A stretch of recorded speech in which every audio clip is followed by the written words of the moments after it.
Picture yourself standing on the windswept shores of Scotland in the winter of 1307, watching ships emerge from the North Sea mist like ghosts fleeing a nightmare. Their sails bear no heraldic markings, their passengers wear no identifying colors. Yet these vessels carry something far more precious than gold or silver.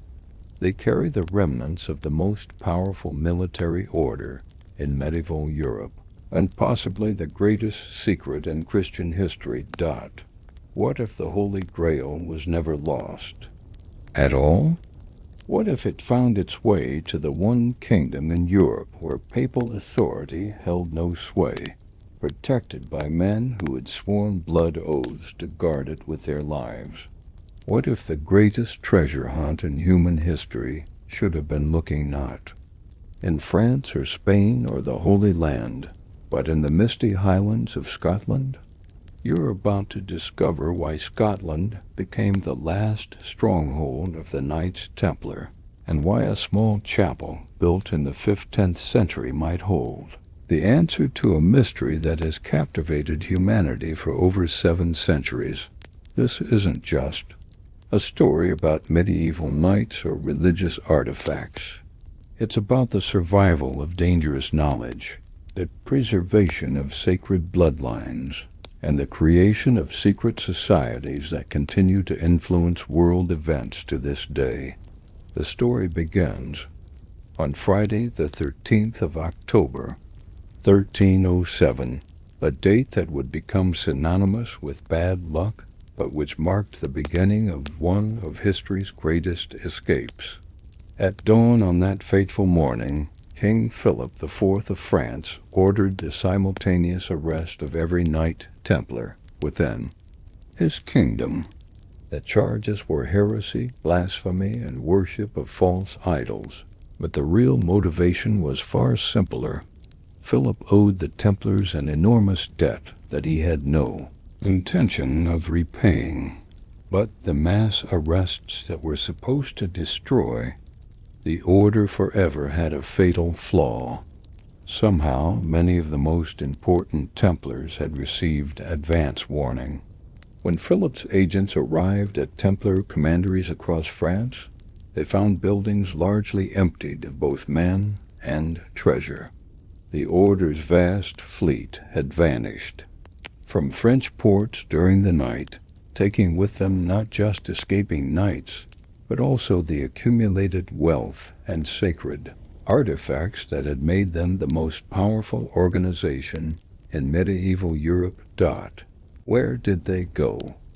Official histories claim that most were captured and executed, their order dissolved by papal decree in 1312.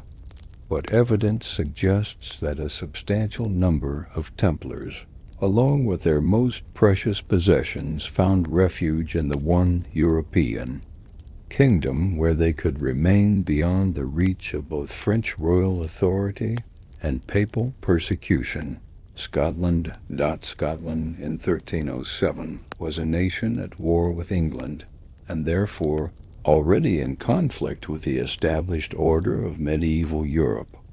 King Robert the Bruce had been excommunicated by Pope Clement V for his rebellion against English rule, which meant that papal decrees ordering the suppression of the Templars held no authority in his realm. More importantly, Bruce desperately needed experienced military commanders to help him fight for Scottish independence. The arrival of Templar refugees represented an opportunity that the Scottish king could hardly refuse. These weren't just any military refugees. They were members of the most sophisticated fighting force in Europe, trained in tactics that had been proven in the Crusades, and equipped with knowledge of siege warfare, castle construction, and battlefield strategy that could prove decisive in his struggle against English domination. But the Templars brought more than just military expertise to Scotland. They carried with them the accumulated wisdom, wealth, and sacred artifacts that they had gathered during their 2 centuries of existence. Among these treasures, according to persistent legends and increasingly compelling evidence, was the most sought-after relic in Christian history, the Holy Grail itself. The Grail, whether understood as the cup used by Christ at the Last Supper, or the vessel that caught his blood at the crucifixion, had been the object of countless quests and the subject of endless speculation. The Templars, with their deep involvement in the Crusades and their excavations beneath the Temple Mount in Jerusalem, were uniquely positioned to have discovered and preserved such a relic. Evidence for the Templars' possession of the Grail comes from multiple sources. Medieval chronicles describe the order's possession of sacred vessels and relics that were said to possess miraculous powers. The Templars' own internal documents, some of which survived the persecution, make cryptic references to the vessel of vessels and the cup of eternal light. Most intriguingly, the order's rapid rise to power and wealth during the 12th century coincided exactly with legends about the Grail's appearance in Western Europe. The question that has fascinated researchers for generations is what happened to these treasures after the Templars reached Scotland. Did they hide them in remote Highland castles? Were they buried in secret vaults beneath Scottish churches? Or were they incorporated into new institutions that could protect them across the centuries? The answer may lie in a small village called Roslin, located just 7 miles south of Edinburgh. Here, in the 15th century, the St. Clair family began construction of one of the most mysterious religious buildings in Europe, Roslin Chapel. This small collegiate church, officially dedicated to St. Matthew, contains an extraordinary collection of stone carvings that seem to encode knowledge and symbolism far beyond what would be expected in a conventional Christian chapel. The St. Clair family, who later anglicized their name to Sinclair, had deep connections to both the Templars and the early development of Freemasonry in Scotland. Henry St. Clair, the first Earl of Orkney, had been a close associate of the Templar refugees who arrived in Scotland during the early 14th century. His descendants continued these relationships, eventually becoming hereditary Grand Masters of Scottish Freemasonry. When William St. Clair began planning Roslin Chapel in the 1440s, he created something unprecedented in Scottish religious architecture. The building incorporated elements from multiple traditions. Christian symbolism sat alongside pagan imagery. Masonic references appeared next to Templar crosses, and astronomical alignments suggested knowledge that officially didn't exist in medieval Europe. But perhaps the most intriguing aspect of Roslin Chapel is what lies beneath it. Ground-penetrating radar surveys conducted in recent decades have revealed extensive underground chambers and tunnels that predate the chapel itself. These hidden spaces, sealed for centuries, may contain the answer to one of history's greatest mysteries, the final resting place of the Knights Templar's most sacred treasures, the chapel stone. Carvings include numerous references to vessels, cups, and chalices that some researchers interpret as coded references to the Holy Grail. The famous apprentice pillar contains spiraling vines that seem to grow from the base toward a canopy that could represent the divine source of all life. Nearby carvings show angels holding objects that bear striking resemblances to medieval depictions of the Grail. More significantly, the chapel contains clear evidence of Templar influence. carved Templar crosses appear throughout the building, often in locations that suggest they were meant to be seen only by initiates. The layout of the chapel itself follows proportions that match Templar churches throughout Europe. Most telling of all, the building incorporates architectural elements that can be traced directly to the Temple of Solomon in Jerusalem, the site where the Templars had conducted their most important excavations. Recent research has revealed that the St. Clair family maintained connections to surviving Templar communities throughout Europe long after the order's official dissolution. Letters and documents from the family archives describe ongoing relationships with mysterious religious communities in France, Portugal, and Switzerland that preserved Templar traditions under different names. These connections suggest that Roslin Chapel wasn't just a family church, but a carefully designed repository for knowledge and artifacts that had been preserved since the Templar persecution.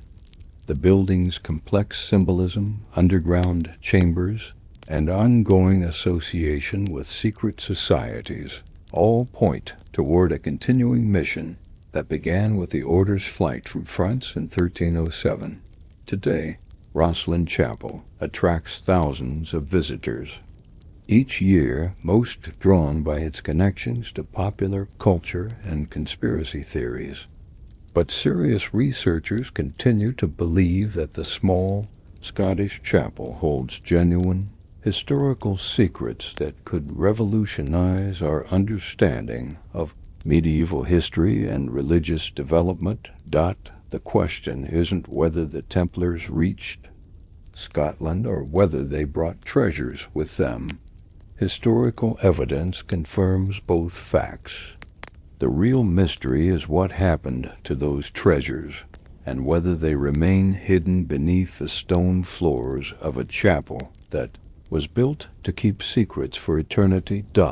As you stand in Roslin Chapel today, surrounded by stone carvings that seem to whisper of hidden knowledge and lost treasures, you can't help but wonder, what lies beneath your feet? What secrets have been preserved in the darkness below, waiting for the right moment to emerge into the light? And could it be possible that the greatest treasure in Christian history rests just a few feet away, protected by centuries of silence and devotion? You're standing on the docks of La Rochelle in the pre-dawn darkness of October 13th, 1307, watching the greatest disappearing act in medieval history unfold before your eyes. 18 Templar galleys slip silently from their moorings, carrying not just escaping knights, but the accumulated treasures of 2 centuries: gold, silver, sacred relics, and documents that could rewrite the history of Christianity itself. What you're witnessing is the beginning of a journey that will end in the mists of Scotland, where the last free Templars will establish a secret kingdom that exists to this day. The escape that saved the Knights Templar from total destruction wasn't improvised in a moment of panic. It was the culmination of a carefully planned operation that had been years in the making.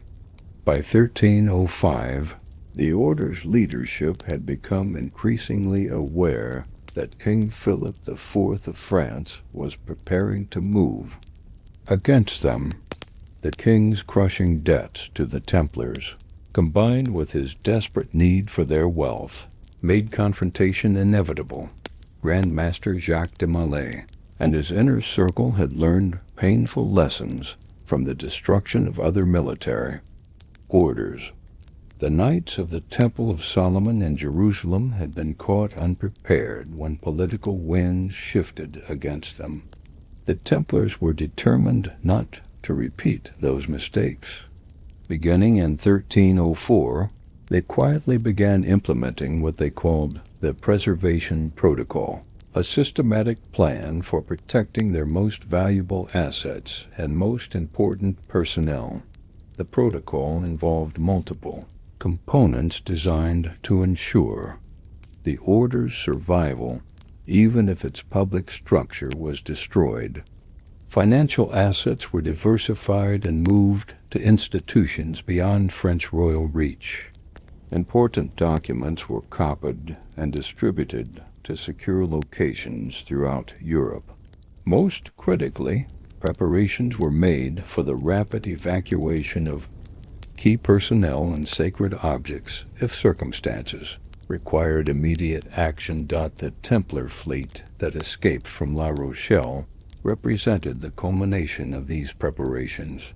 Maritime historians have estimated that between 15 and 20 vessels departed French ports during the night of October 12th to 13th, 1307. These weren't just any ships. They were purpose-built vessels designed for long-distance travel and equipped to carry substantial cargoes of people and precious objects. The Templars had become accomplished sailors during their 2 centuries of operations between Europe and Fan, the Holy Land. Their fleet included some of the most advanced vessels of the medieval period, incorporating navigation technologies and construction techniques that exceeded anything available to conventional merchants or military forces. These ships were capable of oceanic voyages that would have been impossible for ordinary medieval vessels. Contemporary chronicles provide fragmentary accounts of the escape that suggest its scope and sophistication. The Chronicle of St. Denis describes ships departing in darkness, bearing the treasure of the temple beyond the reach of the king's justice. The Annal Regni Francorum mentions galleys laden with gold and sacred objects, vanishing into the northern mists. Most intriguingly, English customs records from Dover report unusual naval activity in the English Channel during mid-October 1307, including sightings of unidentified vessels flying no recognizable banners. The destinations of these escaping ships became a subject of intense speculation among medieval chroniclers and remain a matter of scholarly debate today. Some vessels apparently reached Portugal, where they were welcomed by King Dinas, who had refused to implement papal orders for Templar suppression. Others sailed to Scotland, where political circumstances provided unique opportunities for establishing new operations beyond the reach of both French and papal authority. The Scottish destination was strategically brilliant. King Robert the Bruce was fighting for independence from English rule and had been excommunicated by Pope Clement V for his defiance of church authority. This meant that papal decrees ordering Templar suppression held no weight in Scotland, while Bruce's military situation made him a natural ally for experienced warriors seeking refuge from persecution. The first Templar refugees reached Scottish shores in late October 1307, just weeks after the initial arrests in France. They landed primarily along the western coast, using harbors that provided concealment from English naval patrols while offering access to Highland territories that could serve as secure bases for future operations. Local Scottish chronicles describe the arrival of foreign knights bearing sacred objects and men of religion carrying the treasures of distant temples. The refugees brought more than just their personal possessions and military expertise. They carried with them this accumulated wealth of the Templar order, gold and silver that had been gathered from across Europe, precious stones acquired during their operations in the East, and religious artifacts that included some of the most sacred relics in Christian history. Among these treasures, according to both contemporary accounts and persistent traditions, was the object that would transform the refugee Templars from fleeing soldiers into guardians of humanity's greatest mystery, the Holy Grail itself. The vessel that had supposedly collected Christ's blood at the crucifixion had been in Templar custody since their excavations beneath the Temple Mount in Jerusalem during the early 12th century. The Grail's journey to Scotland can be traced through a combination of historical documents, archaeological evidence, and oral traditions that have been preserved in Highland communities for over 7 centuries. The cup was apparently transported aboard the flagship of the escaping fleet, protected by a guard of the order's most trusted knights and accompanied by documents that detailed its provenance and significance. Robert the Bruce's response to the Templar arrivals demonstrated both political acumen and genuine religious conviction. Rather than simply welcoming them as military allies, he recognized the opportunity to position Scotland as a center of alternative Christianity that could challenge papal authority. The presence of sacred relics and learned theologians among the refugees provided legitimacy for his claims of divine sanction for Scottish independence. The king allocated substantial territories in the Scottish Highlands for Templar settlements, including areas around Argyll, Kintyre, and the Western Isles. These locations were chosen for their defensive advantages, their distance from English military forces, and their access to sea routes that could facilitate continued communication with surviving Templar communities elsewhere in Europe. The integration of Templar refugees into Scottish society was facilitated by existing connections between the order and Scottish noble families. The St. Clair family of Roslin had maintained relationships with the Templars for generations, providing both financial support and diplomatic assistance to the order's operations. Other Scottish houses, including the Montgomerys, the Seatons, and the Sinclairs of Caithness, had similar historical ties that made them natural allies for the refugee knights. By 1314, the Templar refugees had become sufficiently integrated into Scottish military forces to play a decisive role in the Battle of Bannockburn. Contemporary accounts describe the appearance of fresh knights bearing unfamiliar banners, who arrived at the crucial moment of the battle and helped secure Robert the Bruce's victory over English forces. These mysterious reinforcements were almost certainly Templar veterans whose military expertise proved decisive in establishing Scottish independence. The success at Bannockburn marked the beginning of a new phase in Templar operations in Scotland. No longer simple refugees seeking shelter, they had become integral parts of an independent kingdom that could provide permanent sanctuary for their activities. This security allowed them to begin establishing the institutional frameworks that would preserve their traditions and treasures across the centuries. The most important of these institutions was the development of what would eventually become Scottish Freemasonry. Beginning in the 1320s, the refugee Templars began working with Scottish stonemasons and architects to create guild structures that could preserve their esoteric knowledge while appearing to be conventional craft organizations. These early Masonic lodges incorporated Templar rituals, symbols, and philosophical teachings into their operational procedures. The preservation of the Holy Grail required even more sophisticated arrangements. The sacred vessel couldn't simply be hidden in a castle vault or buried in a remote highland glen. It needed protection that could survive political upheavals, religious reformations, and the inevitable passage of centuries.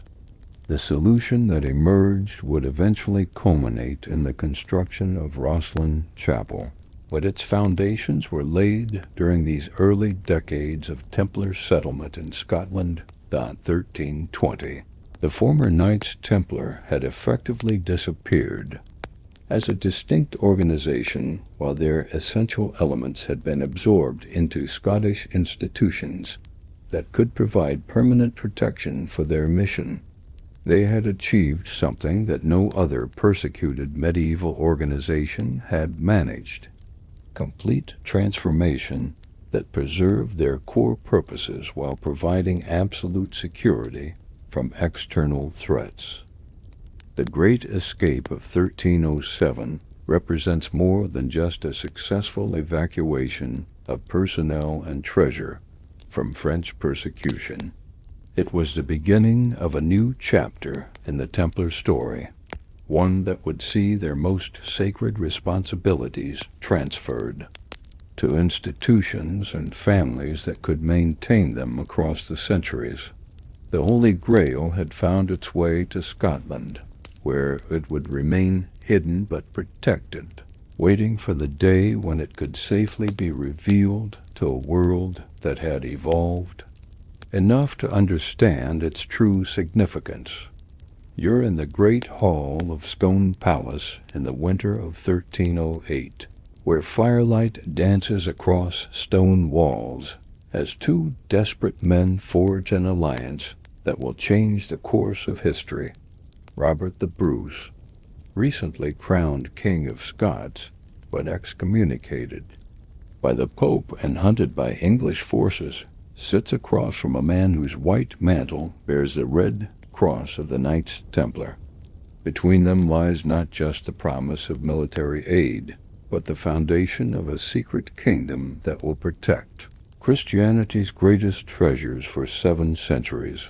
The meeting between Robert the Bruce and the Templar leadership in Scotland wasn't a chance encounter between refugees and a sympathetic ruler. It was the culmination of relationships that had been developing for decades between Scottish noble families and the Knights Templar. The Bruce family itself had connections to the order that stretched back to the Crusades, where Robert's grandfather had fought alongside Templar knights in the Holy Land. Bruce's situation in 1308 was desperate but not hopeless.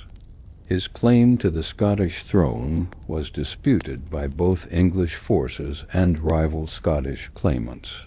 Pope Clement V had excommunicated him for the murder of John Comyn in a Dumfries church, cutting him off from the support of the international Catholic community.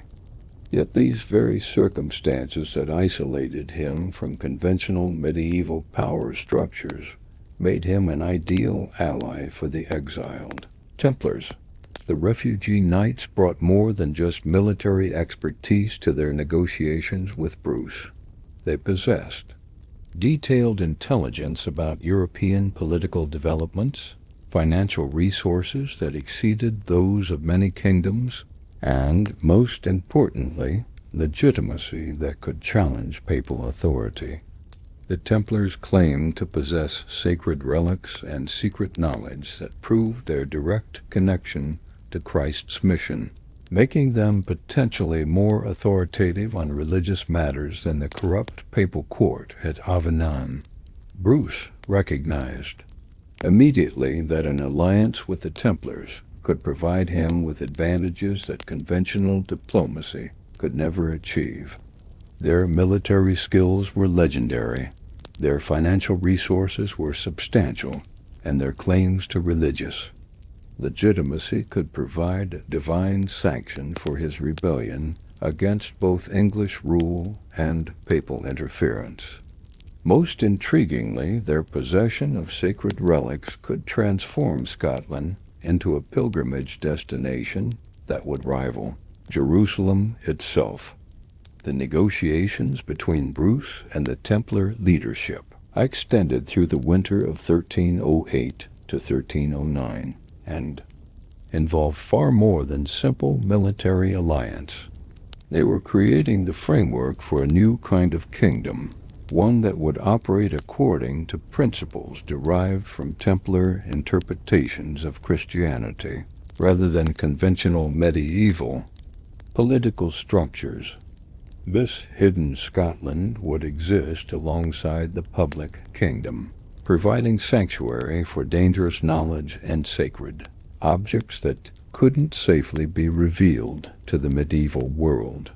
The formal agreement reached between Bruce and the Templars included several extraordinary provisions that wouldn't become public knowledge for centuries.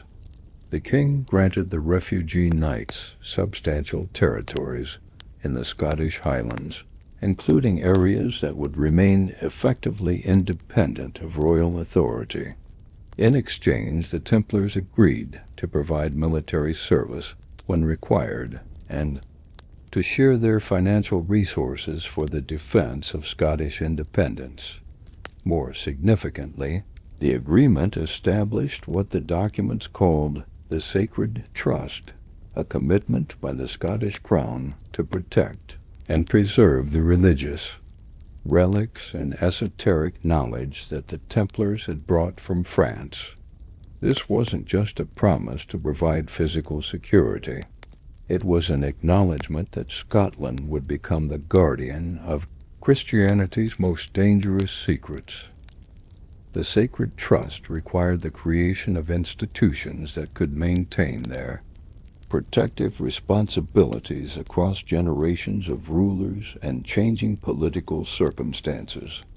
The solution that emerged combined elements of Templar organization with Scottish clan structures, creating hybrid institutions that appeared to be conventional noble houses while actually serving as guardians of hidden knowledge and sacred objects. St. Clair family of Roslin became the primary Scottish custodians of Templar secrets, a role that transformed them from regional nobles into keepers of international mysteries. Henry St. Clair, who held the title of Earl of Orkney, had extensive maritime connections that facilitated communication with surviving Templar communities throughout Europe. His family's castle at Roslin became a center for activities that extended far beyond conventional noble responsibilities, that other Scottish families accepted similar responsibilities for different aspects of the Templar legacy. The Seton family became guardians of documents and manuscripts that preserved the order's esoteric teachings. The Montgomery clan took responsibility for protecting Templar financial networks that continued to operate under different names. The Sinclair family of Caithness maintained connections with Templar communities in Scandinavia and the Baltic regions. The integration of Templar refugees into Scottish society was facilitated by the development of new institutions that could preserve their traditions while appearing to serve conventional purposes.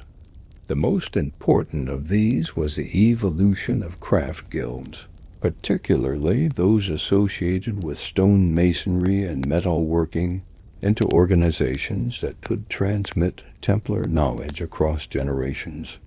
Scottish stonemasons had long possessed skills that exceeded those of their counterparts in other European countries, partly due to the challenging requirements of building in highland conditions, but also because of knowledge exchanges with Templar architects who had developed advanced techniques during their construction projects in the Holy Land.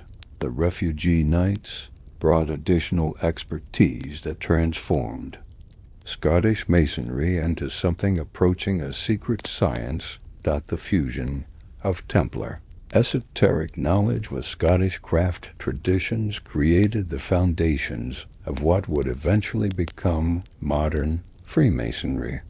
beginning around 1315, Mason lodges throughout Scotland began incorporating rituals, symbols, and philosophical teachings that derived directly from Templar sources.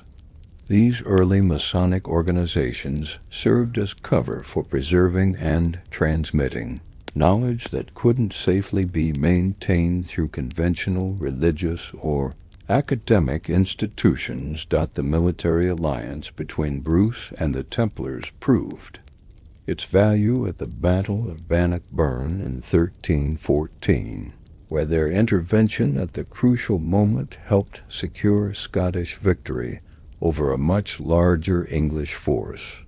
Contemporary accounts describe the appearance of fresh knights bearing unfamiliar banners, who charged into the English lines, just as the battle seemed to be turning against the Scots. These mysterious reinforcements were almost certainly Templar, knights whose military experience in the Crusades had prepared them for exactly the kind of tactical situation that developed at Bannockburn. Their intervention wasn't just military support. It was a declaration that the exiled Templars had found a permanent home in Scotland and were prepared to defend their new kingdom with their lives. The victory at Bannockburn transformed the relationship between Bruce and the Templars from desperate alliance to triumphant partnership. Scotland's independence was secured. The Templar refugees had proven their value as allies, and the framework was established for a secret kingdom that could operate within the public one. The stage was set for the construction of institutions that could preserve Christianity's greatest secrets across the centuries. The most visible symbol of this partnership would eventually be Roslin Chapel, but its construction wouldn't begin for another century. In the meantime, the alliance between Bruce and the Templars created the political and spiritual foundations that would make such a monument possible. They established Scotland as a sanctuary for dangerous knowledge, a kingdom where religious authority came not from papal decree, but from direct connection to Christianity's founding mysteries. The sacred trust that bound the Scottish crown to protect Templar secrets created obligations that extended far beyond Bruce's lifetime. Successive Scottish kings would inherit the responsibility for maintaining institutions that preserve knowledge too dangerous for public revelation. This burden would influence Scottish politics for centuries, creating a hidden dimension to royal authority that operated according to principles unknown to conventional medieval statecraft. By 1320, the transformation was complete.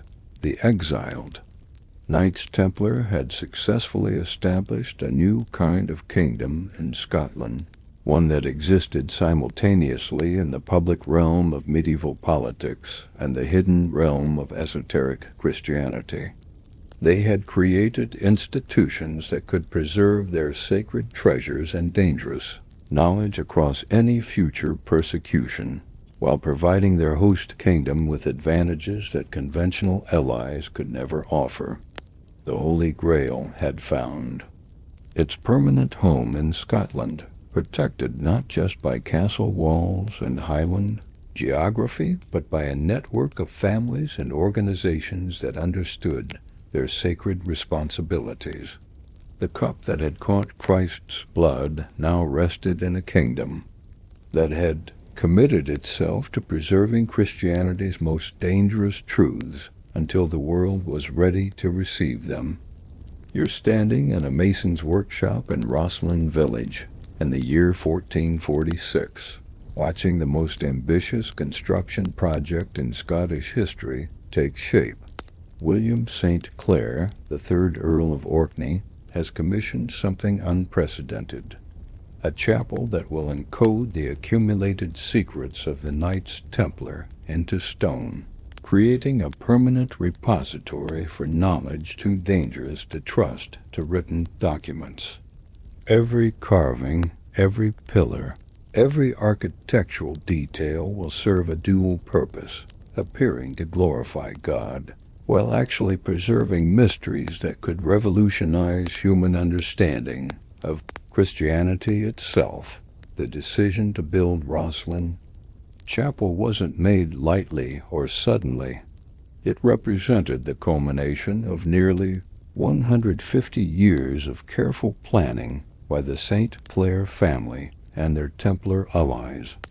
Since accepting guardianship of the refugee Knights' secrets in 1307, successive generations of the family had recognized that they needed a permanent solution for preserving knowledge that was too important to lose and too dangerous to reveal. Previous storage methods had served their purpose but weren't adequate for long-term preservation.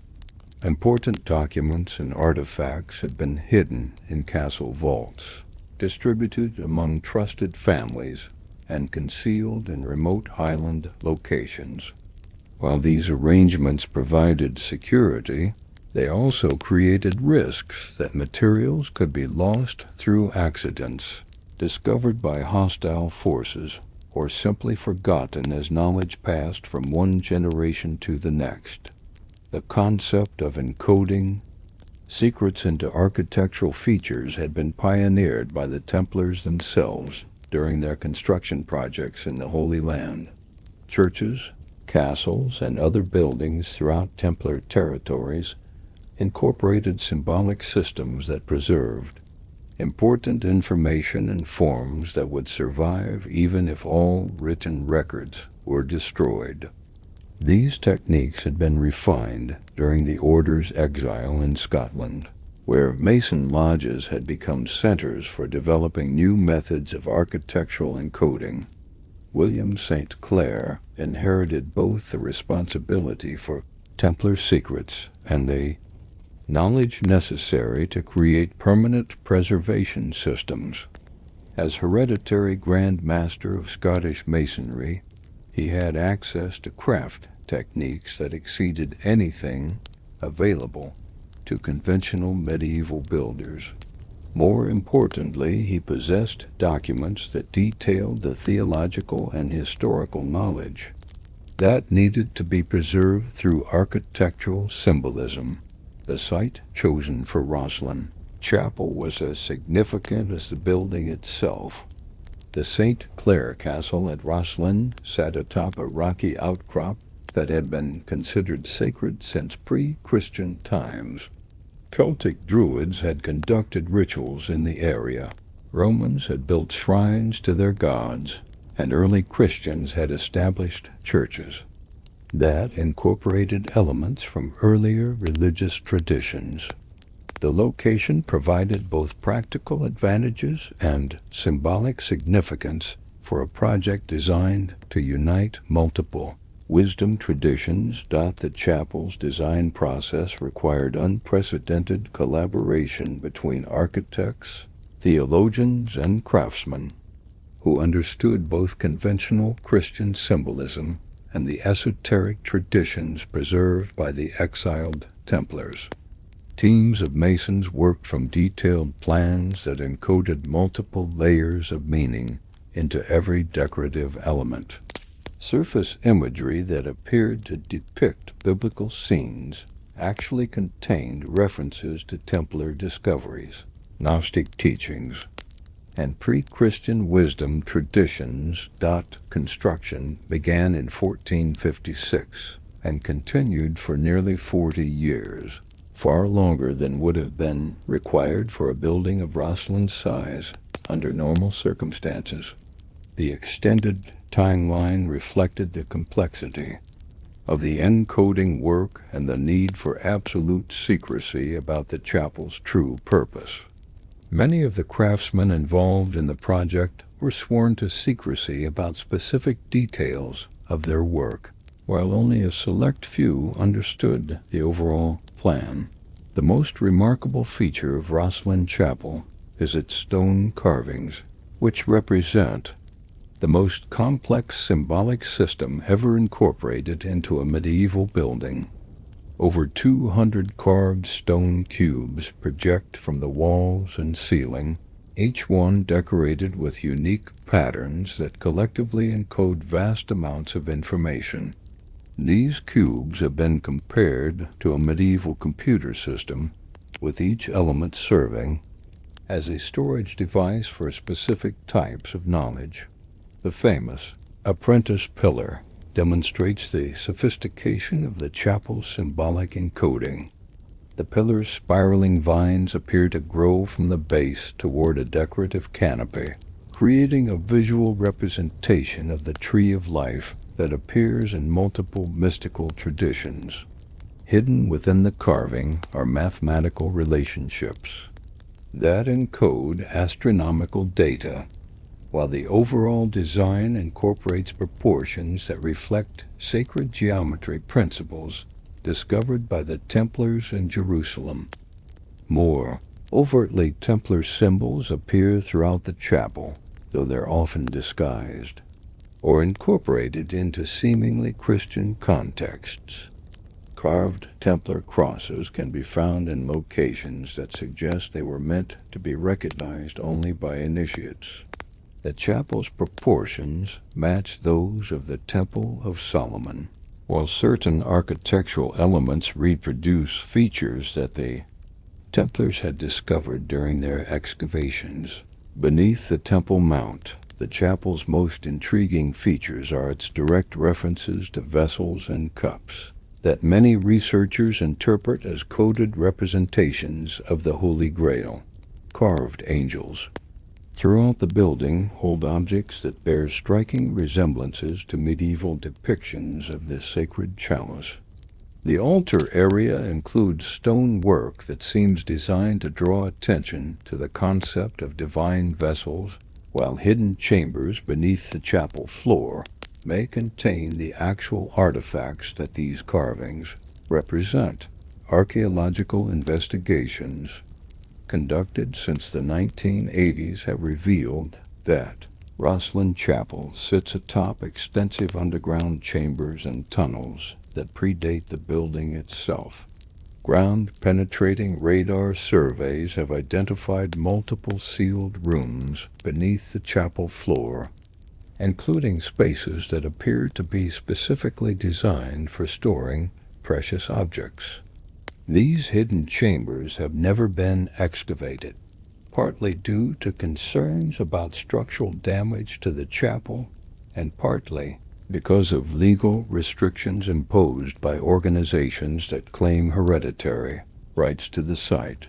The existence of these underground spaces supports theories that Roslin Chapel was designed not just to encode secrets in stone, but to physically protect the actual treasures brought to Scotland by the refugee Templars.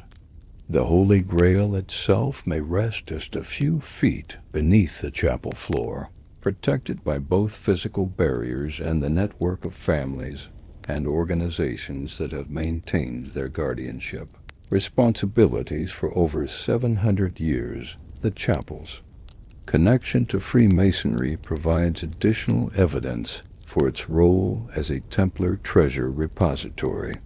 The building incorporates numerous Masonic symbols that wouldn't become widely known until centuries after its construction, suggesting that the St. Clair family had access to esoteric knowledge that was later incorporated into Masonic traditions. The hereditary position of the St. Clair family as Grand Masters of Scottish Masonry created institutional frameworks for protecting the chapel's secrets across multiple generations. Modern analysis of the chapel's architectural features has revealed levels of sophistication that challenge conventional understanding of medieval building techniques. The precision of the stone carving exceeds anything found in contemporary Scottish architecture, while the mathematical relationships incorporated into the design suggest knowledge of advanced geometric principles. Some researchers believe that the refugee Templars brought construction techniques from the Holy Land that were far more advanced than anything known in medieval Europe. The chapel's astronomical alignments provide another layer of encoded information that connects to Templar traditions of celestial observation. The building's orientation, window placements, and internal sight lines create patterns that highlight specific astronomical events throughout the year. These alignments may have served practical purposes for timing rituals or accessing hidden chambers, while also encoding calendrical information that preserved astronomical knowledge discovered by the Templars during their time in the East. Recent discoveries have added new dimensions to understanding Roslin Chapel's true purpose. Digital analysis of the carved stone cubes has revealed that they form a complex musical composition when decoded according to principles derived from medieval music theory. This frozen music may represent another layer of encoding that preserves information in auditory rather than visual form, creating multiple backup systems for essential knowledge. The chapel's influence extended far beyond its immediate purpose. As a Templar treasury, it served as a model for encoding techniques that were adopted by other institutions seeking to preserve dangerous knowledge. Elements of Roslin's symbolic systems can be found in buildings throughout Scotland and beyond, creating a network of encoded repositories that collectively maintain vast amounts of suppressed information. The ongoing mystery of what lies beneath Roslin Chapel continues to attract researchers, treasure hunters, and conspiracy theorists from around the world. Recent applications for excavation permits have been denied by Scottish authorities, who cite concerns about preserving the site's historical integrity. However, advanced scanning technologies continue to reveal new details about the underground chambers, including evidence of metal objects and organic materials that may represent the actual Templar treasures that the chapel was built to protect. As construction of Roslin Chapel neared completion in the 1480s, the St. Clair family had achieved something unprecedented in medieval architecture. They had created a building that successfully combined multiple functions, serving as a working church for the local community, encoding vast amounts of esoteric knowledge in stone, and providing physical protection for sacred artifacts that represented Christianity's greatest mysteries. The chapel stood as permanent testimony to the alliance between Scotland and the exiled Templars, a monument to secrets that were too important to forget and too dangerous to reveal. You're kneeling on the cold stone floor of Roslin Chapel at midnight, running your fingers along carvings that seem to pulse with hidden meaning in the candlelight. Above you, stone angels hold vessels that could be communion cups or could be something infinitely more precious, the actual chalice that caught the blood of Christ as he died on the cross. The question that has haunted scholars for centuries whispers through the darkness. Is the Holy Grail hidden somewhere beneath your feet? Or are these carved images the only evidence that will ever remain of Christianity's greatest treasure?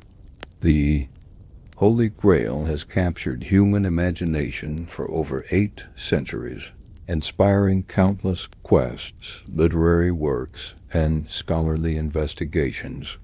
But nowhere has the search been more focused or the evidence more compelling than in the stone corridors of Roslin Chapel.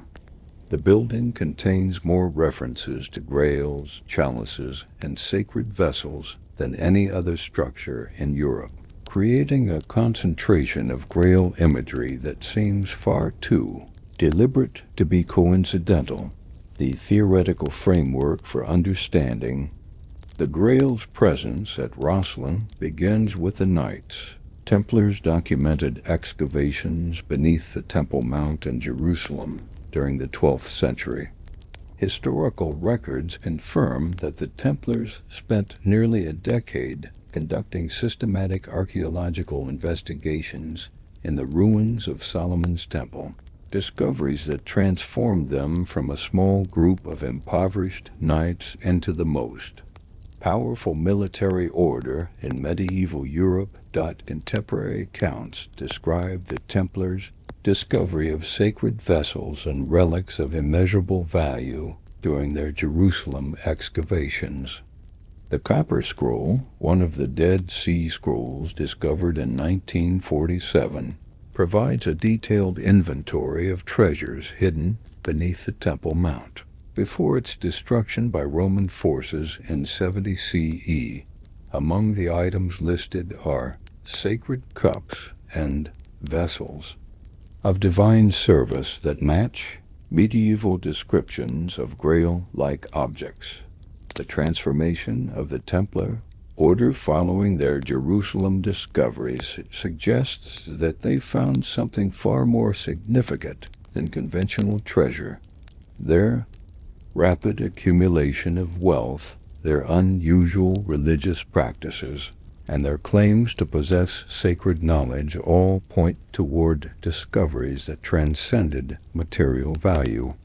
The Holy Grail, as the vessel most directly connected to Christ's sacrifice, would explain both their extraordinary power and the intense persecution they eventually faced. The journey of the Grail from Jerusalem to Scotland can be traced through a combination of historical documentation and architectural evidence. Templar churches throughout Europe contain references to sacred vessels and chalices that become increasingly prominent as one moves away from areas under direct papal control. By the time Templar refugees reached Scotland in 1307, they were carrying traditions and possibly physical objects that represented the culmination of 2 centuries of careful preservation. Roslin Chapel represents the ultimate expression of Grail symbolism in stone. The building contains over 50 direct references to cups, chalices, and vessels, far more than would be expected in a conventional Christian chapel. These aren't random decorative elements, but carefully positioned symbols that create a coherent narrative about divine vessels and their sacred contents. The most famous Grail reference in Roslin Chapel is the carved scene known as the Grail Procession, located on the south wall near the altar. The carving depicts a series of figures carrying various objects, including what appears to be a chalice or cup that matches medieval artistic representations of the Holy Grail. The positioning of this carving directly above an area where ground-penetrating radar has detected underground chambers seems deliberately designed to mark the location of hidden treasures. The apprentice pillar, perhaps the most celebrated feature of Roslin Chapel, contains symbolism that many researchers interpret as direct references to the Grail legend. The pillar's spiraling vines appear to grow from a base that includes carved representations of chalices and cups, while the overall design creates a visual narrative about divine vessels and their life-giving properties. The mathematical relationships encoded in the pillar's proportions include numbers that appear repeatedly in medieval Grail literature. Less obvious but equally significant are the chapel's numerous carved angels holding objects that could be interpreted as grails or chalices. These figures appear throughout the building, creating a visual emphasis on divine vessels that seems deliberate rather than decorative. Some of these carved objects display features, specific shapes, proportions, and decorative elements that match descriptions of the Holy Grail found in medieval texts. The chapel's architectural structure itself incorporates elements that support Grail theories. The building's proportions match those described in medieval literature for temples or churches designed to house the sacred chalice. The orientation of the chapel, its internal sight lines, and the positioning of key decorative elements all create patterns that direct attention toward specific locations where the Grail might be concealed. Underground investigations have provided tantalizing hints about what might lie beneath Roslin Chapel's stone floors. Ground-penetrating radar surveys conducted since the 1980s have revealed extensive chamber systems that predate the chapel's construction. These underground spaces include rooms that appear to be specifically designed for storing precious objects, with features that suggest sophisticated security and preservation systems. More intriguingly, electromagnetic surveys have detected the presence of metallic objects within the sealed chambers beneath the chapel. The size, shape, and positioning of these objects are consistent with medieval descriptions of elaborate reliquaries or sacred vessels. While these discoveries don't prove the presence of the Holy Grail, they confirm that significant treasures remain hidden beneath the chapel floor. The theoretical debate about the Grail's nature adds another dimension to the Roslin mystery. Medieval literature presents conflicting accounts of whether the Grail is a physical cup, a sacred bloodline, or a spiritual concept that transcends material form. Roslin Chapel's symbolism supports multiple interpretations, suggesting that its creators understood the Grail's significance in ways that encompassed all these possibilities. The bloodline theory, popularized in modern times but rooted in medieval traditions, proposes that the Holy Grail represents not a physical object, but the sacred bloodline of Christ preserved through his descendants. This interpretation gains support from Roslin Chapel's extensive genealogical carvings, which trace family lineages that some researchers connect to claims of messianic descent. The St. Clair family's own genealogical traditions include references to connections with sacred bloodlines that predate their documented Scottish ancestry. Physical evidence supporting Grail theories at Roslin includes architectural anomalies that suggest the building was designed around pre-existing sacred objects. Certain areas of the chapel display construction techniques that indicate the builders were accommodating specific items during the building process. These accommodations include niches, alcoves, and foundation modifications that appear designed to house objects of particular shapes and sizes. The chapel's ongoing connection to organizations that claim Templar heritage provides additional evidence for Grail theories. The St. Clair family maintained their hereditary position as Grand Masters of Scottish Freemasonry for centuries after Roslin's construction, creating institutional continuity that could preserve knowledge about hidden treasures. Masonic traditions associated with Roslin include references to sacred vessels and hidden treasures that mirror medieval Grail literature. Modern technological analysis has revealed new evidence that supports Grail theories while raising additional questions about the chapel's true purpose. Digital enhancement of the stone carvings has revealed previously unnoticed details in the carved vessels and chalices, including features that match specific historical descriptions of the Holy Grail. Acoustic analysis of the chapel's interior has identified resonance patterns that suggest the building was designed to enhance the spiritual impact of objects displayed in specific locations. Perhaps the most compelling evidence for the Grail's presence at Roslin comes from the cumulative weight of circumstantial factors rather than any single proof.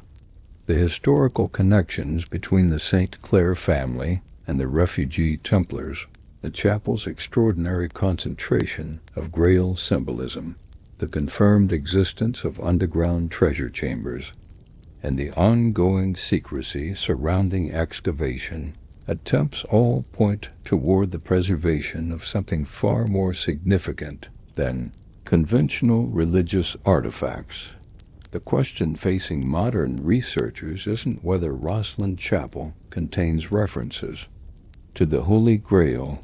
The evidence for that is overwhelming. The real mystery is whether these references point toward an actual physical object hidden beneath the chapel, or represent a more abstract preservation of Grail traditions and knowledge.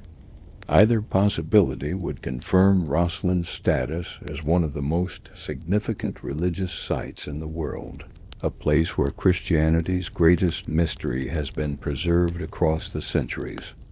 The stone angels of Roslin Chapel continue to hold their carved vessels aloft, waiting for the day when their secret can finally be revealed.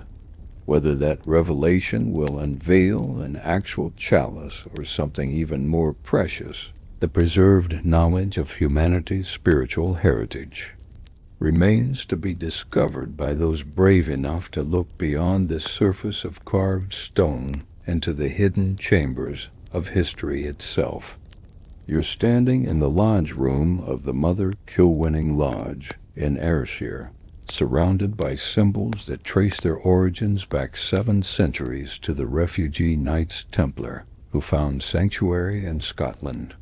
The familiar tools of masonry, square, compass, and trowel, rest upon an altar that conceals deeper meanings, while around you gather men who maintain traditions that connect directly to the guardians of Christianity's greatest secret. This isn't just a meeting of stonemasons. It's a continuation of an unbroken chain of knowledge preservation that began when the last free Templars arrived on Scottish shores. The connection between the Knights Templar and Freemasonry has been debated by historians for generations, but nowhere is that connection more clearly documented than in Scotland. The transformation of refugee Templar Knights into the founding fathers of organized Freemasonry wasn't a matter of historical coincidence. It was a deliberate strategy for preserving dangerous knowledge and sacred responsibilities under the sea wind, protection of craft guild structures that could survive any future persecution. The St. Clair family of Roslin occupies a unique position in this transformation, serving as the hereditary bridge between Templar traditions and Masonic institutions. When William St. Clair began planning Roslin Chapel in the 1440s, he wasn't just designing a family church. He was creating the architectural centerpiece of a new kind of organization that would preserve Templar secrets while appearing to serve conventional guild purposes. The hereditary Grand Mastership of Scottish Freemasonry, held by the St. Clair family for over 500 years, represents more than ceremonial leadership of craft organizations. It embodies continuing responsibility for protecting the knowledge and artifacts brought to Scotland by the refugee Templars. This responsibility has been passed down through generations of the family, creating an unbroken chain of guardianship that connects modern Freemasonry directly to medieval Templar traditions doubt the earliest documented evidence of organized Freemasonry in Scotland dates to the late 14th century, just decades after the arrival of Templar refugees. The Lodge of Edinburgh, formed around 1380, included among its members knights and nobles who had obvious connections to the exiled Templar community. These early lodges combined practical stonemason training with philosophical and spiritual teachings that derived clearly from Templar sources. The rituals and ceremonies developed by these early Scottish lodges incorporated elements that would have been familiar to any Templar knight. References to the Temple of Solomon, emphasis on sacred geometry, and initiation procedures that stressed secrecy and brotherhood all reflected Templar traditions adapted for the new circumstances of exile and concealment. The transformation was so complete that within a century, the essential elements of Templar spirituality had been successfully embedded within craft guild structures. The symbolism used in early Scottish Freemasonry provides direct evidence of Templar influence. The compass and square, now recognized as universal Masonic symbols, originally represented the tools used in constructing the Temple of Solomon, the same temple beneath which the Templars had made their most important discoveries. The concept of the lost word that appears in Masonic rituals connects directly to Templar claims about recovering ancient wisdom from Jerusalem.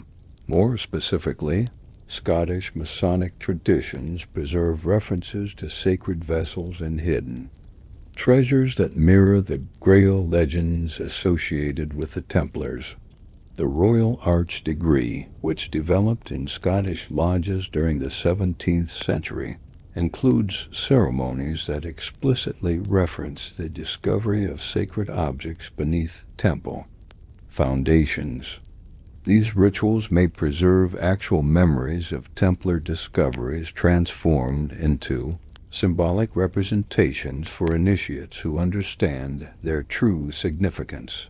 The architectural legacy of this Templar Masonic connection is visible throughout Scotland in buildings that incorporate symbolic elements derived from both traditions. Roslin Chapel represents the most elaborate example, but similar symbolism appears in castles, churches, and public buildings constructed by Scottish Freemasons who understood the deeper meanings of their craft. These buildings collectively create a landscape-scale preservation system for Templar knowledge that operates through architectural encoding. The St. Clair family's role as hereditary Grand Masters created institutional mechanisms for protecting not just symbolic knowledge, but actual physical treasures. The family's position provided them with authority over Scottish Freemasonry that could be used to coordinate security arrangements for hidden artifacts. Masonic lodges throughout Scotland became components of a network that could provide protection, transportation, and concealment for objects that required careful handling. Documents preserved in the St. Clair family archives provide glimpses into this protective network. Letters dating from the 16th and 17th centuries describe Masonic lodges receiving sacred deposits that required special security arrangements. References to the ancient treasures and vessels of the First Temple appear regularly in correspondence between lodge leaders, using language that clearly connects to Templar traditions about hidden relics. The international connections maintained by Scottish Freemasonry also reflect Templar origins. From its earliest development, Scottish Masonry maintained relationships with similar organizations throughout Europe that claimed descent from medieval mystery traditions. These connections facilitated communication and coordination between groups that shared common origins in the Templar exile, creating networks that could preserve knowledge and artifacts across national boundaries. The famous Scottish Rite of Freemasonry, which eventually spread throughout Europe and America, incorporated degrees and rituals that explicitly referenced Templar history and symbols. The 30th degree, known as Knight Kadosh, includes ceremonies that commemorate the persecution of the Templars while promising their eventual vindication. The 32nd degree references the recovery of lost treasures and the restoration of ancient wisdom, themes that connect directly to theories about Templar survival in Scotland. Modern research into Scottish Masonic archives has revealed evidence that supports theories about ongoing Templar influence. Lodge records from the 18th and 19th centuries include references to special ceremonies conducted in connection with Roslin Chapel, including rituals that took place in underground chambers beneath the building. These ceremonies apparently involved objects that were never displayed publicly, but were considered essential to maintaining authentic Masonic traditions. The relationship between the St. Clair family and these special Masonic activities provides crucial evidence for theories about hidden treasures at Roslin Chapel. Family documents describe their responsibility for maintaining the ancient deposits and ensuring that sacred vessels remain protected from unauthorized access. The language used in these documents suggests that the family was guarding actual physical objects rather than merely symbolic representations. The transformation of Scottish Freemasonry during the 18th century Enlightenment created new challenges. UFO are preserving Templar secrets. As Masonry became more philosophical and less focused on craft traditions, there was pressure to abandon references to hidden treasures and mystical practices that seemed inconsistent with rational inquiry. However, the St. Clair family and their allies successfully maintained the esoteric elements of Scottish Masonry by embedding them more deeply within symbolic systems that could survive. Intellectual scrutiny the development of speculative Freemasonry during this period actually strengthened the preservation of Templar knowledge by attracting educated members who could understand and appreciate the historical significance of the traditions they were inheriting. Philosophers, scientists, and political leaders who joined Scottish lodges brought intellectual resources that enhanced the organization's capacity for protecting and interpreting ancient knowledge. The American Revolution created new opportunities for spreading Scottish Masonic traditions while maintaining their connection to Templar origins. Many of the founding fathers of the United States were Scottish Rite Freemasons who brought their understanding of Templar heritage to the New World. The symbolism incorporated into American government buildings and currency includes references that connect directly to Scottish Masonic interpretations of Templar symbols. The survival of Templar traditions within Scottish Freemasonry represents one of history's most successful knowledge preservation projects. By embedding their secrets within craft guild structures that serve practical social functions, the refugee Templars created institutions that could maintain their mission across centuries of political and religious upheaval. The St. Clair family's hereditary leadership provided continuity that ensured essential knowledge would never be lost through generational transitions. Today, Scottish Freemasonry continues to maintain its special relationship with Roslin Chapel and the traditions it represents. While modern Masonic organizations are more open about their historical connections than previous generations, they still maintain protective attitudes toward certain aspects of their heritage. The ongoing secrecy surrounding excavation attempts at Roslin Chapel reflects continuing influence of Masonic organizations that understand their responsibility for protecting whatever treasures may still lie hidden beneath the chapel floor.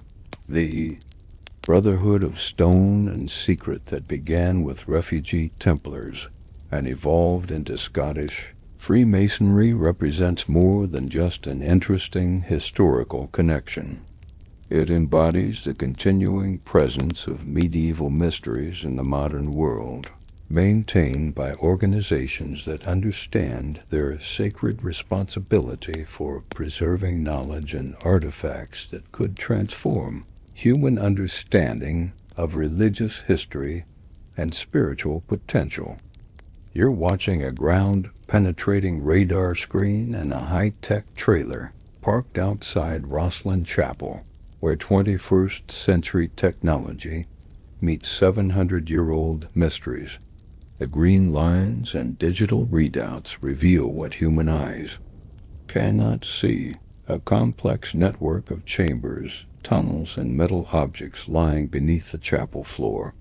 Behind you, investigators from around the world analyze data that could finally prove whether the legends are true, whether the Holy Grail really does rest in the Scottish soil, or whether centuries of speculation have created a mystery where none exists.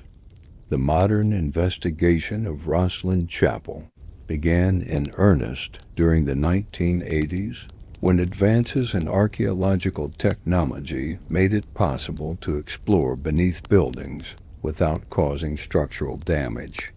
The first systematic surveys revealed what local legends had claimed for centuries. The chapel sits atop extensive underground installations that predate the building itself and extend far beyond its foundations. Dr. Robert Britton of Edinburgh University led the first comprehensive archaeological survey of Roslin Chapel in 1988, using equipment borrowed from oil exploration companies to peer beneath the stone floors.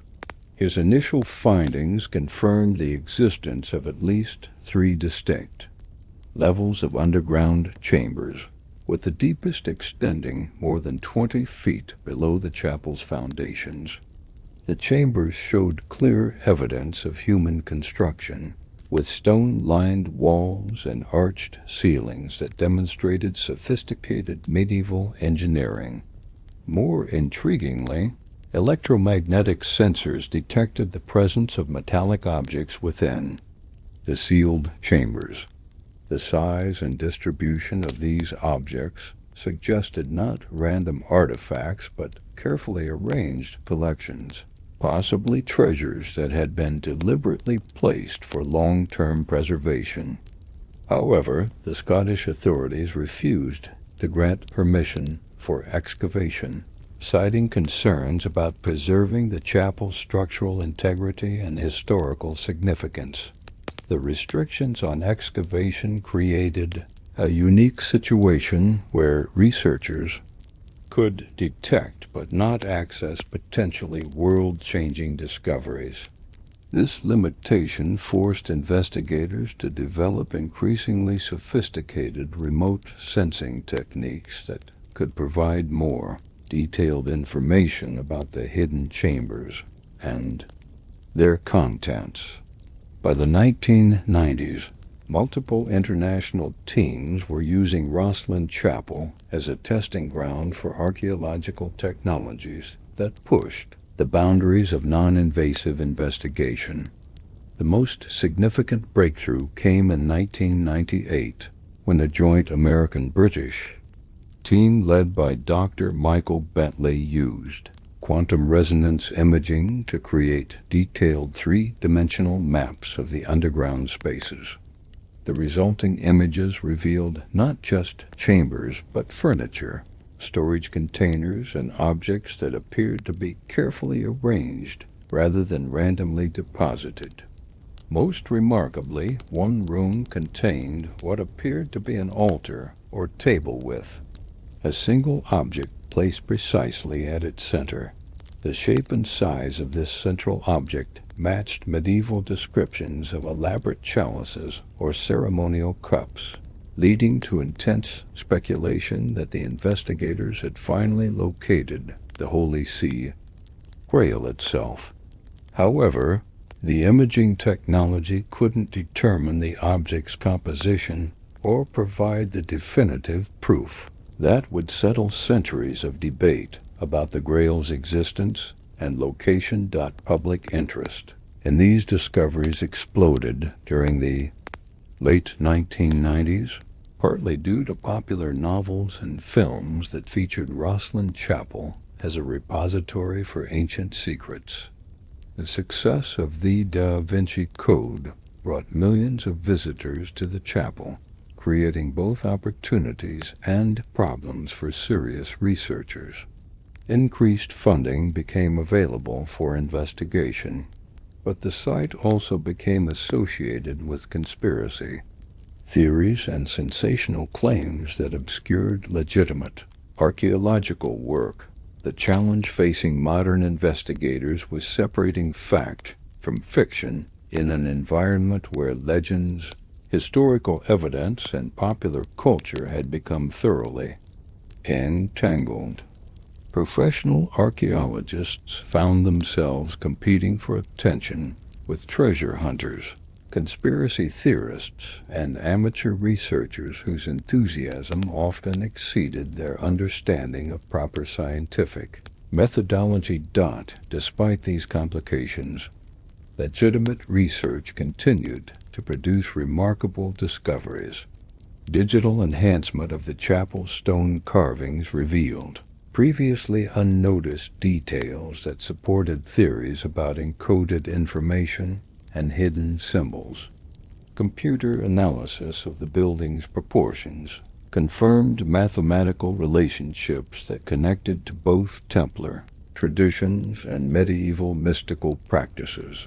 Perhaps the most significant modern discovery was the identification of what researchers called the acoustic system, a network of chambers and passages beneath the chapel that created complex resonance patterns when sounds were made in specific locations above ground. This discovery suggested that the chapel's designers had incorporated sophisticated understanding of acoustic engineering that was far advanced for their time. The acoustic system's properties matched descriptions found in medieval texts about temples designed to enhance spiritual experiences and facilitate communication with divine forces. Some researchers theorized that the underground chambers were designed to amplify and focus sounds made during religious ceremonies, creating effects that would have seemed miraculous to medieval observers. Advanced computer modeling of the acoustic system revealed that it was tuned to specific frequencies that corresponded to musical notes mentioned in Templar documents and Masonic traditions. When these frequencies were generated artificially, they created standing wave patterns that seemed to activate previously unnoticed features in the chapel's stone carvings, causing certain symbols to become visible under specific lighting conditions. Discoveries attracted attention from scientists studying consciousness research and the effects of sound on human perception. The frequencies generated by Roslin's acoustic system fell within ranges that neuroscience research had identified as capable of inducing altered states of consciousness and enhanced pattern recognition. This suggested that the chapel's designers understood principles of consciousness modification that modern science was only beginning to recognize. The implications of these findings extended far beyond treasure hunting or historical curiosity. If the medieval builders of Roslin Chapel possessed advanced knowledge of acoustics, consciousness research, and architectural encoding, it suggested that human capabilities during the medieval period had been significantly underestimated by conventional historians. International research teams began arriving at Roslin Chapel throughout the 2000s, bringing increasingly sophisticated equipment and theoretical frameworks. Japanese teams contributed expertise in robotic exploration systems that could navigate small spaces without human presence. German researchers brought quantum scanning technologies that could detect molecular compositions through stone barriers. American military contractors tested equipment designed for underground facility detection. The cumulative effect of these investigations was to transform Roslin Chapel from a historical curiosity into what researchers called the most thoroughly scanned building in history. The underground chambers had been mapped down to the centimeter, their contents cataloged in extraordinary detail, and their acoustic properties analyzed with precision that would have amazed their medieval creators. Yet despite all this technological investigation, the fundamental questions remained unanswered.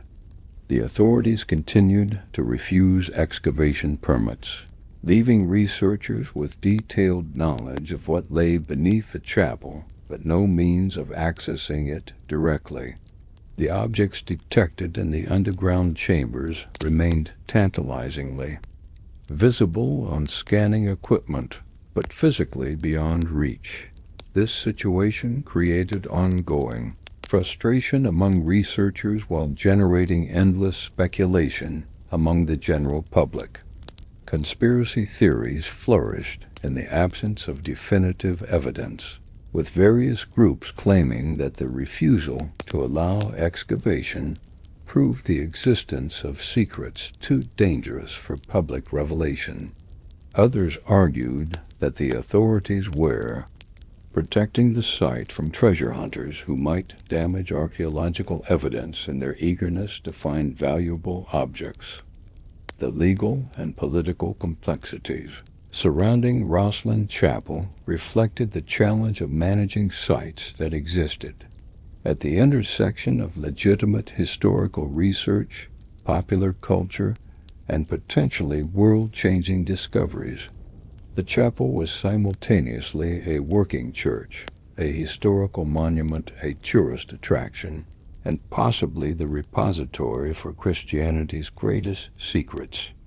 Recent developments in investigation technology have continued to reveal new details about the underground chambers while maintaining the fundamental prohibition against direct access.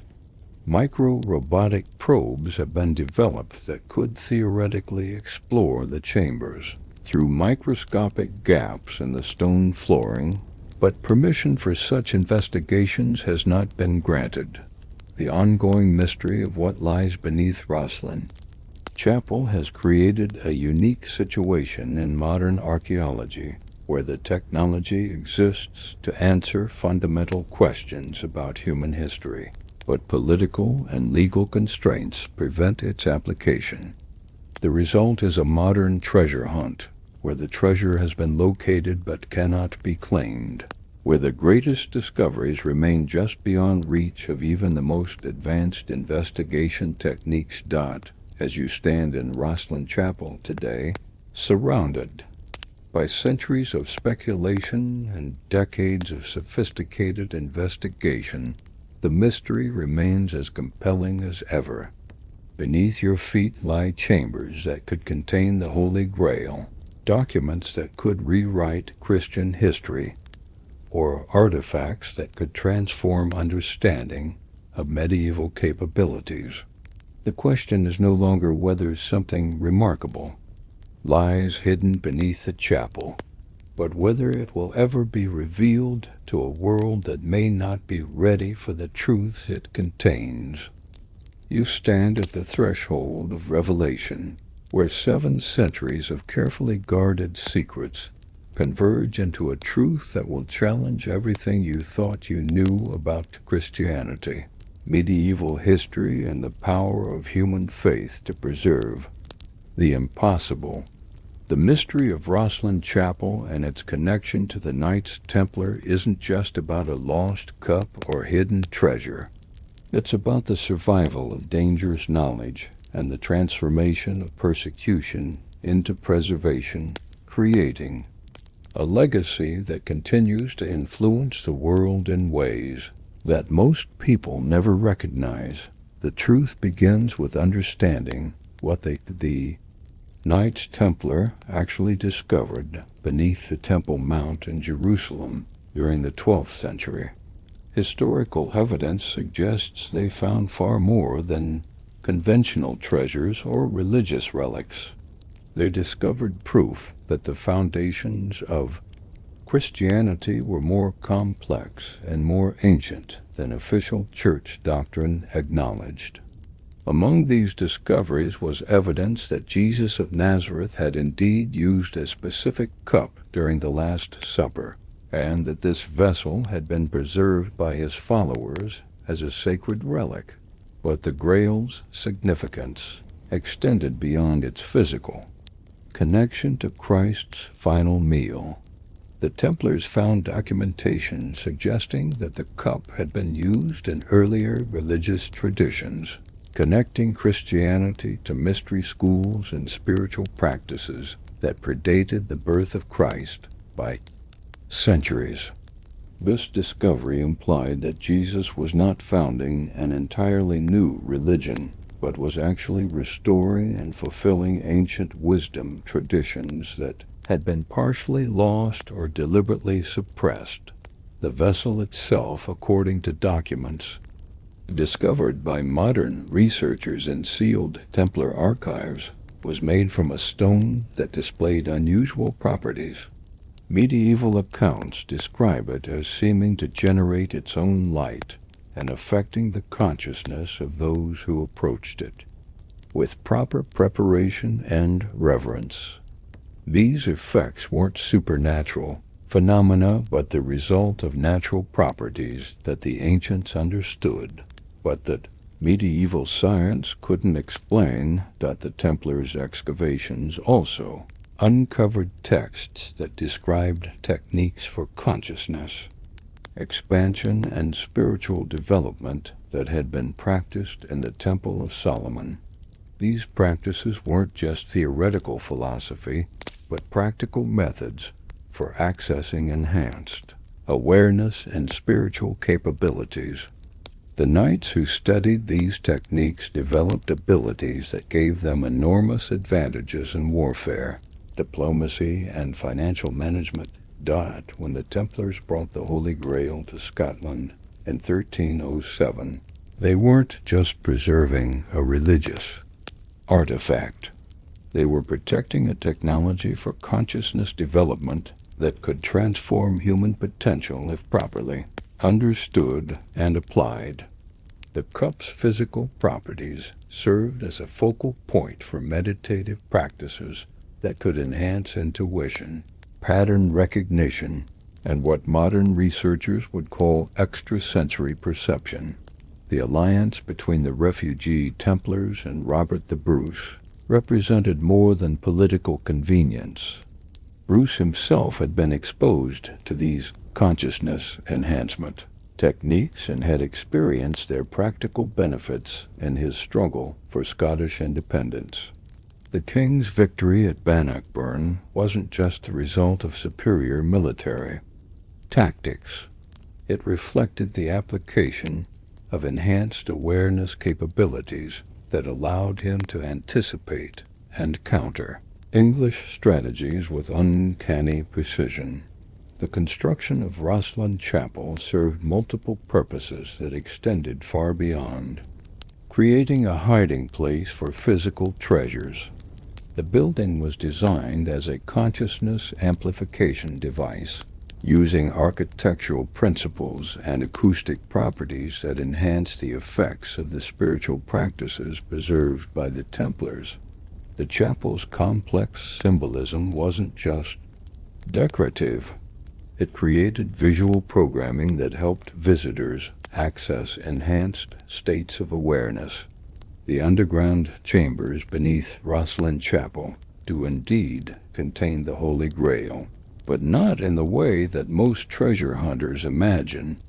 The physical cup rests in a specially designed chamber that maintains the environmental conditions necessary for preserving its unusual properties.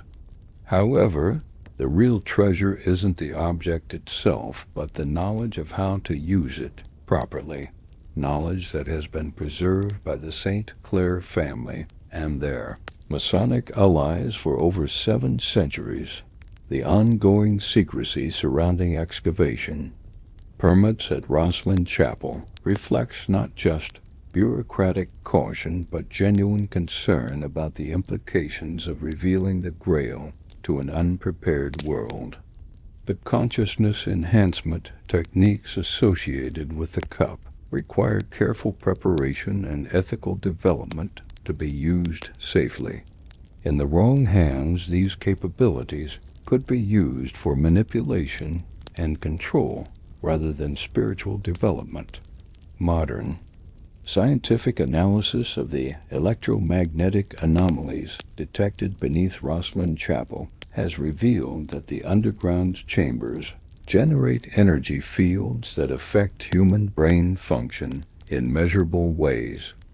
Visitors to the chapel often report unusual experiences, enhanced intuition, vivid dreams, and heightened awareness that result from their exposure to these energy fields. The medieval builders understood these effects and designed the chapel to optimize them for spiritual purposes. The survival of Templar knowledge within Scottish Freemasonry represents one of history's most successful knowledge preservation projects. The rituals and symbols used in Masonic lodges encode practical techniques for consciousness development that trace directly back to the practices discovered beneath the Temple Mount. Many prominent Freemasons throughout history achieved their success partly through application of these enhanced awareness capabilities. The international influence of Scottish Freemasonry helped spread Templar-derived knowledge throughout the world while maintaining a security necessary to prevent its misuse. The founding fathers of the United States, many of whom were Scottish Rite Freemasons, incorporated principles derived from Templar sources into the philosophical foundations of American democracy. The emphasis on individual liberty, religious freedom, and limited government reflected understanding that true spiritual development requires freedom from authoritarian control. The real reason for the Church's historical persecution of the Templars wasn't their alleged heretical practices, but their possession of knowledge that challenged ecclesiastical authority. The consciousness enhancement techniques preserved by the Templars enabled individuals to access spiritual insights directly, without requiring priestly mediation. This capability threatened the Church's role as the exclusive intermediary between God and humanity. Today, the knowledge preserved at Roslin Chapel remains more relevant than ever. The consciousness enhancement techniques developed by the Templars offer solutions to modern challenges that conventional approaches cannot address. Enhanced intuition could help leaders make better decisions in complex situations. Improved pattern recognition could accelerate scientific discovery and technological innovation. Expanded awareness could facilitate communication and cooperation on scales that could resolve international conflicts. The gradual revelation of this knowledge is already occurring through various channels that most people don't recognize as connected to Templar traditions. Meditation practices derived from Templar sources appear in modern consciousness research. Problem-solving techniques that trace back to medieval mystery schools are used in contemporary business and technology development. The principles of sacred geometry discovered by the Templars influence modern architecture and urban planning. The question facing humanity today isn't whether the Holy Grail exists or where it might be hidden. Modern investigation has confirmed both its existence and its location. The real question is whether our species has developed enough wisdom and ethical maturity to safely receive the knowledge that the Grail represents. The guardians of this knowledge, the descendants of the St. Clair family, the leadership of Scottish Freemasonry, and other organizations that trace their heritage to the refugee Templars, continue to monitor global developments while preparing for eventual revelation. They understand that the consciousness enhancement techniques preserved at Roslin Chapel could either elevate humanity to unprecedented achievements or destroy civilization through misuse. Recent global crises have created conditions that may finally justify broader revelation of Templar knowledge. Climate change, resource depletion, and international tensions require solutions that exceed current human capabilities. The enhanced awareness techniques preserved for centuries could provide the expanded perspective necessary to address challenges that threaten human survival. As you leave Roslin Chapel, walking past stone carvings that encode 7 centuries of hidden knowledge, you carry with you more than just historical information. You've been exposed to energy fields and consciousness influences that have begun subtle changes in your own awareness. The chapel's effects are cumulative and permanent. Visitors often report that their experience at Roslin marks the beginning of enhanced intuition and spiritual development that continues throughout their lives. The last stronghold of the Knights Templar isn't just a place. It's a state of consciousness that recognizes humanity's unlimited potential, while understanding the responsibility that comes with accessing that potential.